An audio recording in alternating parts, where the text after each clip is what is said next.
దాదాపు 1000 మంది క్రైస్తవులు విశాఖపట్నం పురవీధుల్లో ఎందుకు మొదటి ఖండించుకుంటూ మేమందరం కూడా ఒక ఊరేగింపుగా వెళ్తున్నాం అనగా గడిచినటువంటి 5వ తారీఖు అనగా బుధవారం సాయంకాలం వరకు కూడా క్రైస్తవ సంఘాల మీద దాడులు జరిగాయి.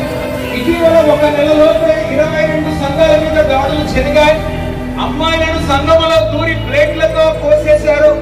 క్రైస్తవుల మీద దాడులు చేశారు, మందిరారు. ఆ తర్వాత మందిరాలను కాల్చివేశారు. ఏం చేస్తారని క్రైస్తవులు మిగతా వాళ్ళు క్రైస్తవుల మీద దాడులు చేస్తున్నారు. అవసరత ఏమాత్రం ఉంది. ప్రతి భారతీయ పౌరులు కూడా తప్పనిసరిగా రాజ్యాంగం చదివి తీరాలి. ఎందుకంటే ఎవరైనా ఏ మతానైనా స్వీకరించినటువంటి విషయం అందరికి కూడా తెలిసినటువంటి విషయమే. అయినప్పటికీ కూడా బలవంతంగా ఒత్తిడి చేసి చేయని ఒక పేరు చేత క్రైస్తవులతో ఒప్పించి రోడ్ల మీద ఈడ్చుకుంటూ తీసుకొని వెళ్ళి వాళ్ళను కొట్టడం ఎంతవరకు న్యాయం అనేటువంటిది మేమందరం కూడా డిమాండ్ చేస్తూనే ఉన్నాం. ప్రభునందు ప్రేమటువంటి విశాఖపట్నం పుర ప్రజలారా, ఈ సాయంకాల సమయంలో మీరందరూ కూడా గుర్తుంచుకోవాలి. క్రైస్తవులమైనటువంటి మేము మాత్రమే ప్రపంచంలో ఇతరుల కొరకు విజ్ఞాపన చేస్తాం, ఇతరుల కొరకు ప్రార్థన చేస్తాం. ఎందుకంటే అదే యేసుక్రీస్తు ప్రభు వారు మాకు నేర్పించారు. ఈవెన్ మన జాతి పిత ఇప్పుడు మహాత్మా గాంధీ గారు కూడా యేసుక్రీస్తు ప్రభు వారి యొక్క బోధనను అనుసరించినట్లుగా మనకు చరిత్ర నిజంగానే చెబుతూనే ఉంది. కాబట్టి ఇప్పటికీ కొన్ని వందల మంది మీద దాడులు జరిగాయి.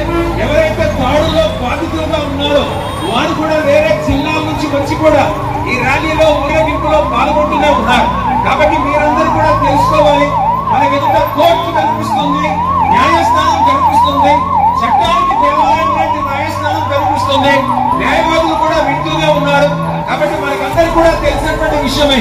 ఇది కేవలం ఒక సంస్కృతికి మాత్రమే, ఒక దేశానికి మాత్రమే, ఒక మతానికి మాత్రమే, ఒక కులానికి మాత్రమే, ఒక గోత్రానికి మాత్రమే, ఒక వంశానికి మాత్రమే, ఒక రాజకీయ పార్టీకి మాత్రమే చెందిన దేశం కాదు. కానీ ఈ దేశంలో నిజంగానే 140 కోట్ల మంది పైగా ఉన్నటువంటి వారు అనేక జాతుల వాళ్ళు ఉంటున్నారు. కాబట్టి మేమందరము కూడా న్యాయస్థానం ఎదుట కూడా డిమాండ్ చేసేది ఏమనగా, మేము ప్రశాంతంగా దేవుని యొక్క మహాకృపను బట్టి ప్రతి ఆదివారం కూడా మేము దేవుడిని ఆరాధిస్తూనే ఉన్నాం, వాక్యాన్ని ధ్యానిస్తూనే ఉన్నాం, ప్రార్థనలు చేస్తూనే ఉన్నాం. దేశంలో ఉన్న రాజకీయ నాయకుల కొరకు రోజు ప్రార్థన చేస్తూనే ఉన్నాం, రాజకీయ పార్టీల కొరకు రోజు ప్రార్థన చేస్తూనే ఉన్నాం. మేమందరం కూడా అనారోగ్యం ఉన్న వాళ్ళ కొరకు ప్రార్థన చేస్తూనే ఉన్నాం.